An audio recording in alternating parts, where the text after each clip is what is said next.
ನಾವು ಪಾಲಿಕೆ ಚುನಾವಣೆಗೆ ರೆಡಿಯಾಗಿದ್ದೀವಿ. ಬಿಜೆಪಿ ಜೆಡಿಎಸ್ ಒಂದಾಗಿ ಚುನಾವಣೆ ಮಾಡಿಬಿಟ್ರೂ ಕೂಡ ನಮಗೇನು ಸಮಸ್ಯೆ ಇಲ್ಲ ಅಂತ ಹೇಳಿ ಮೈಸೂರಲ್ಲಿ ಸಿಎಂ ಸಿದ್ದರಾಮಯ್ಯ ಹೇಳಿಕೆ ಕೊಟ್ಟಿದ್ದಾರೆ. ಇರೋದು ಎರಡೇ, ಒಂದು ಕಾಂಗ್ರೆಸ್ ಮತ, ಮತ್ತೊಂದು ಕಾಂಗ್ರೆಸ್ನ ವಿರೋಧಿ ಮತ. ಇಲ್ಲಿ ಜೆಡಿಎಸ್ ಮತ ಬೇರೆ, ಬಿಜೆಪಿ ಮತ ಅಂತ ಬೇರೆ ಬೇರೆ ಇರಲ್ಲಪ್ಪ. ಅವರಿಬ್ಬರದು ಒಂದೇ ಮತ ಬಿದ್ದರೆ ಕಾಂಗ್ರೆಸ್ಗೊಂದು ಮತ ಬೀಳಬೇಕು, ಇದ್ರೆ ಕಾಂಗ್ರೆಸ್ ವಿರೋಧಿ ಮತ ಬೀಳಬೇಕಿಲ್ಲಿ. ಜೆಡಿಎಸ್ ಮತ ಬಿಜೆಪಿ ವೋಟ್ ಅಂತ ಇಲ್ಲವೇ ಇಲ್ಲ ಅಂತ ಹೇಳಿ ಸಿದ್ದರಾಮಯ್ಯನವರು ಮೈಸೂರಲ್ಲಿ ಹೇಳಿದ್ದಾರೆ.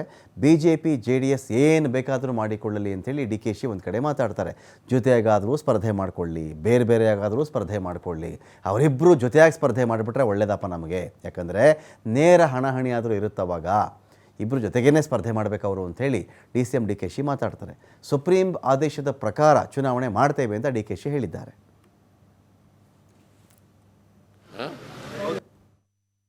ಸ್ಥಳೀಯ ಸಂಸ್ಥೆಗಳ ಚುನಾವಣೆ ನಾವು ಮಾಡಕ್ಕೆ ತಯಾರಾಗಿದ್ದೀವಿ. ತಾಲೂಕು ಪಂಚಾಯಿತಿ, ಕಾರ್ಪೊರೇಷನ್ ಚುನಾವಣೆ, ಜಿಲ್ಲಾ ಪಂಚಾಯಿತಿ ಚುನಾವಣೆಗಳನ್ನು, ಬೆಂಗಳೂರು ಕಾರ್ಪೊರೇಷನ್ ಚುನಾವಣೆನ ಮಾಡಕ್ಕೆ ತಯಾರಾಗಿದ್ದೀವಿ. ಅವರಿಬ್ಬರು ಜೆಡಿಎಸ್ ಮತ್ತು ಬಿಜೆಪಿ ಮೈತ್ರಿ ನಿಮಗೆ ಪಾಲಿಕೆ ಚುನಾವಣೆ ಏನಾಗಲ್ಲ.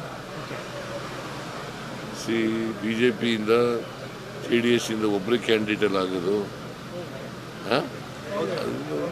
ಬಿಜೆಪಿ ಅವರಾದ್ರೂ ಒಂದೇ, JDSನವರಾದ್ರೂ ಒಂದೇ. ವೋಟ್ ಎಲ್ಲ ಒಂದೇ ಕಡೆಗೆ ಆಗ್ಬಿಟ್ರೆ ಅಂತ, ಎರಡು ಪಾರ್ಟಿ ವೋಟ್ ಒಂದ್ ಕಡೆಗೆ ಬಂದ್ರೆ ಆ ಥರ ಆಗಲ್ಲ ರೀ, ಆ ಥರ ಆಗಲ್ಲ. ಕಾಂಗ್ರೆಸ್ ವಿರುದ್ಧವಾದಂಥ ವೋಟ್ಗಳು, ಕಾಂಗ್ರೆಸ್ ಪರವಾದಂಥ ವೋಟ್ಗಳು. ಸ್ಥಳೀಯ ಕೆಲವೆಲ್ಲ ಅಬ್ಜೆಕ್ಷನ್ಸ್ ಆಗ್ತಾರೆ, ತಪ್ಪೇನಿದೆ. ಅವರವರ ವಿಚಾರದಲ್ಲಿ ಅಬ್ಜೆಕ್ಷನ್ ಆಗ್ತಾರೆ. ಅದಕ್ಕೊಂದು ಸಮಿತಿ ಇದೆ, ಆ ಸಮಿತಿಯವ್ರು ಏನು ತೀರ್ಮಾನ ಮಾಡಬೇಕು ಮಾಡ್ತಾರೆ. ನಮ್ಗೆ ಏನು ತರಲ್ಲ. State election commission election conduct ಮಾಡೋದು, ಅವ್ರಿಗೂ ಇನ್ಸ್ಟ್ರಕ್ಷನ್ ಕೊಟ್ಟಿದ್ದೀವಿ, ವಿ ಆರ್ ರೆಡಿ ಅಂತೇಳಿ. ಅವ್ರೇನು ಟೈಮ್ ಲೈನ್ ಇತ್ತು ಆ ಟೈಮ್ ಏನು ಬೇಕಾದ್ರು ಮಾಡ್ಕೊಳ್ಳಿ, ಜೊತೆ ಯಾರು ಇರಲಿ, ಬೇರೆ ಯಾರು ಮಾಡ್ಕೊಳ್ಳಿ, ಏನು ಬೇಕಾದ್ರು ಮಾಡ್ಕೊಳ್ಳಿ. ನಮಗೆ ಒಂದೇನಾದ್ರು ನನ್ನ ಅಭಿಪ್ರಾಯ, ಒನ್ಸ್ ಫಾರ್ ಆಲ್ ಅವರಿಬ್ರು ಜೊತೆ ಒಟ್ಟಿಗೆ ಫೈಟ್ ಪಾರ್ಲಿಮೆಂಟ್ ಹೆಂಗೆ ಮಾಡಿದ್ರು ಹಂಗೆ ಅಸೆಂಬ್ಲಿ ಇದು ಎಲ್ಲ ಮಾಡಿಬಿಟ್ರೆ ನಮ್ಗೆ ಒಳ್ಳೇದು. Straight fight is more important.